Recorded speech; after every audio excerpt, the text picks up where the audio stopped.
नमस्कार देशवासियों। 6 दौर गुजर चुके हैं चुनाव के, और इन 6 दौरों के दौरान आरक्षण को लेकर के इस इंडी गठबंधन ने, इस राहुल गांधी ने, अखिलेश, ममता, केजरीवाल,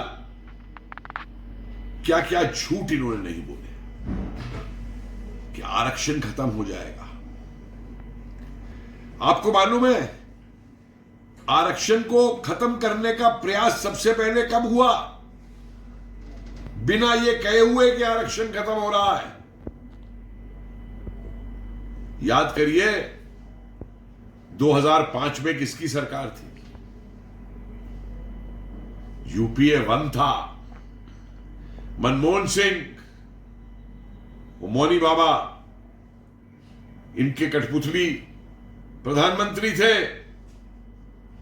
उस समय इन लोगों ने एक शब्द का इस्तेमाल किया था, आउटसोर्सिंग। आउटसोर्सिंग यानी सरकारी नौकरियों को हम प्राइवेट एजेंसियों को दे देंगे, और जितने क्लास 4 के जॉब थे, चाहे वो सरकारी दफ्तरों में सफाई का काम हो, गार्ड का काम हो सुरक्षा के, या क्लर्क का काम हो, ड्राइवर का काम हो, ये सारे काम इन्होंने एजेंसियों को दे दिए। तो मुझे बताइए कितने लाखों नौकरियां इस तरीके से जो इन 10वीं पास 12वीं पास लोगों को मिल जाती थी, उनसे वंचित हो गए। क्यों और क्या किया? इन लोगों को प्राइवेट एजेंसियों के हाथों में डाल दिया, जो सरकार से तो इनकी पूरी तनख्वाह लेते थे, वो जो मिनिमम वेज कहलाती है, कम से कम मजदूरी सरकार की तय की हुई, और इन लोगों को आधा पैसा भी नहीं देते थे। मुझे इसलिए याद है ये कि अपने विश्वविद्यालय में मैं हैरान हो गया जब ये लागू हुआ, क्योंकि मैं शिक्षक संघ का प्रेसिडेंट था, और जब मैंने पूछा कैसे लागू किया तो पता लगा आदेश ऊपर से आए हैं, हम कुछ नहीं कर सकते। और फिर ये एजेंसियां क्या करती थी? मैं सिक्योरिटी इंचार्ज था, पता लगा कि सिक्योरिटी गार्ड की तनख्वाह तो ये 16,000 ले लेते हैं, लेकिन उसको सिर्फ 6,000 देते हैं। तब मैंने जाके ये करवाया कि नहीं, इनके सबके बैंक अकाउंट खोले जाएंगे, और जब तक इनके बैंक में पैसा नहीं पहुंच जाएगा, जब तक इनकी ईएमआई नहीं पहुंच जाएगी, इनका प्रोविडेंट फंड नहीं पहुंच जाएगा, मैं एजेंसी वाले का बिल पास करके नहीं दूंगा। लाखों लोगों की नौकरी इस तरीके से यूपीए के दौरान इन्होंने छीनी, और ये कहते हैं हम आरक्षण के समर्थक हैं, हम आरक्षण देंगे। पिछले 10 साल के अंदर शिक्षा के अंदर मैं जानता हूं लगातार नोटिस पे नोटिस आते रहे मंत्रालयों से कि जितने भी आरक्षित पोस्ट हैं उनको सबसे पहले पूरा किया जाए, उनको सबसे पहले भरा जाए, और भरी गई।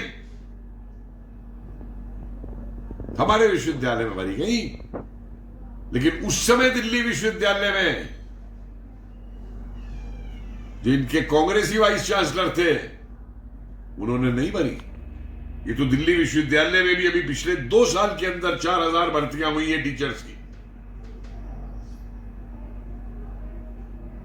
जेएनयू में वो भर्तियां हुई हैं, सभी केंद्रीय विश्वविद्यालयों में हुई हैं, और ये कहते हैं कि आरक्षण खत्म किया जा रहा है। शर्म नहीं आती इनको ये बोलते हैं? कितना झूठ बोलेंगे?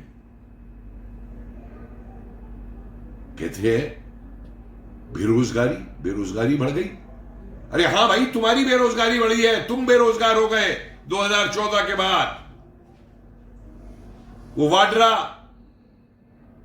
जो यूपीए के काल में अरबपति बन गया 10 साल के अंदर, बेरोजगार है बेचारा।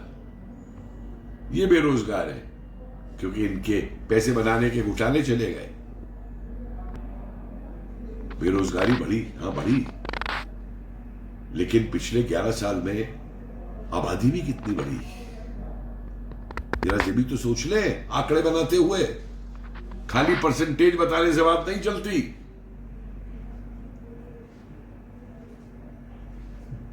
लेकिन आबादी को ये रोकने के विरोध करेंगे और फिर कहेंगे बेरोजगारी बढ़ गई। इस फेकू गांधी परिवार में तो कोई भी बेरोजगार नहीं है। मां अब राज्यसभा में चली गई, माता जी। लड़का 2-2 जगह से चुनाव लड़के सांसद है, और लड़की, उसका पति अरबों का मालिक है। जरा अखिलेश के यादव के परिवार में तो बताओ कितने बेरोजगार है भाई। चाचा, भाई, भतीजे, पत्नी, सभी कोई सांसद है, कोई मिनिस्टर था, कोई मिनिस्टर बन रहा है, कोई चुनाव लड़ रहा है। और लालू यादव, वो तो ऑस्ट्रेलिया से अपनी लड़की तक को बुला लिया, क्या यहां के चुनाव लड़, तेरे लिए तो ये रोजगार रखा है हमने कि लड़का भी लड़ेगा, लड़की भी लड़ेगी, लड़का डिप्टी सीएम बनेगा। और ये वो लोग हैं, ये वो लालू यादव हैं जो जेपी आंदोलन में फटी चप्पल पहन के आए थे। कहां से होगा इनके पास अरबों रुपए आज इस परिवार के पास? कहां से होगा अखिलेश यादव के परिवार के पास इतना पैसा? जरा सोचिए कैसे ये आपको बेवकूफ बनाते हैं और अपने परिवार के लिए पैसा बनाते हैं। आज भी भारत के अंदर कोविड के बाद जो और देशों में हुआ बेरोजगारी का, वो हाल भारत में नहीं है। आज भी भारत की अर्थव्यवस्था आगे चल रही है, और फिर जो रोजगार देते हैं उनको ये गाली निकालते हैं। अरे भाई, अदानी ने कितने लाखों लोगों को नौकरी दी हुई है, अंबानी ने कितने लाखों को नौकरी दी हुई है। तुमने क्या किया? तुमने तो सिर्फ पारिवारिक गुलाम बनाए अपनी पार्टी के कांग्रेसियों। किसी को तुमने नौकरी दी? और सबसे बड़ा झूठ इनका देखिए, अभी चुनाव पूरा नहीं हुआ, सरकार नहीं बनी, और कैसे इश्तेहार ये डाल रहे हैं कि वो लड़का मां बाप के सामने मिठाई का डब्बा लेके आता है, मां पूछती है इंटरव्यू की कॉल आ गई क्या, और वो कहता है कांग्रेस ने मेरी नौकरी लगवा दी। मतलब अभी से नौकरी लगवा दी कांग्रेस ने? अरे एक नौकरी तो बता दे भाई जो लगा दी हो तुमने। इनका अध्यक्ष अरबों का मालिक, ये गांधी परिवार, इसमें कितना पैसा है? ये कहते हैं हम गरीबी दूर करेंगे, कर रहे हैं ना 47 से, दे रहे हैं ना रोजगार। सावधान हो जाओ देशवासियों, मेरे युवाओं। आज एक बात मत भूलना कि युवाओं का भविष्य देश के भविष्य से जुड़ा हुआ है। देश तरक्की करेगा तो हमारा युवा भी तरक्की करेगा, और नहीं तो वही हाल होगा विदेश में भी, जैसे हमारी बेइज्जती होती थी, क्या है हिंदुस्तानी, और आज हिंदुस्तानी को कितने गर्व के साथ देखा जाता है। ये कह रहे हैं इतने आईआईटी के बेरोजगार हैं। अरे भाई, देश में रोजगार ढूंढोगे तो मिलेगा ना, अगर हर आईआईटी वाला विदेश भी जाके नौकरी करना चाहेगा। जवाब नहीं इनका। और अगर इन्होंने देश का ढंग से औद्योगिकरण किया होता, छोटे लघु उद्योगों को ऊपर उठाया होता, जो इस देश की शक्ति है, तो बेरोजगारी नहीं होती। अगर आज कोई बेरोजगार है तो जो आधारभूत नीतियां कांग्रेस ने इस देश में अपनाई, उनकी वजह से बेरोजगार है। कोई गरीब है तो उसकी वजह से गरीब है।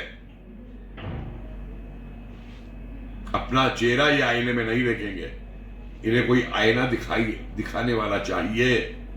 मैं इन्हें आईना दिखा रहा हूं, और देशवासियों तुम भी इनको आईना दिखाओ।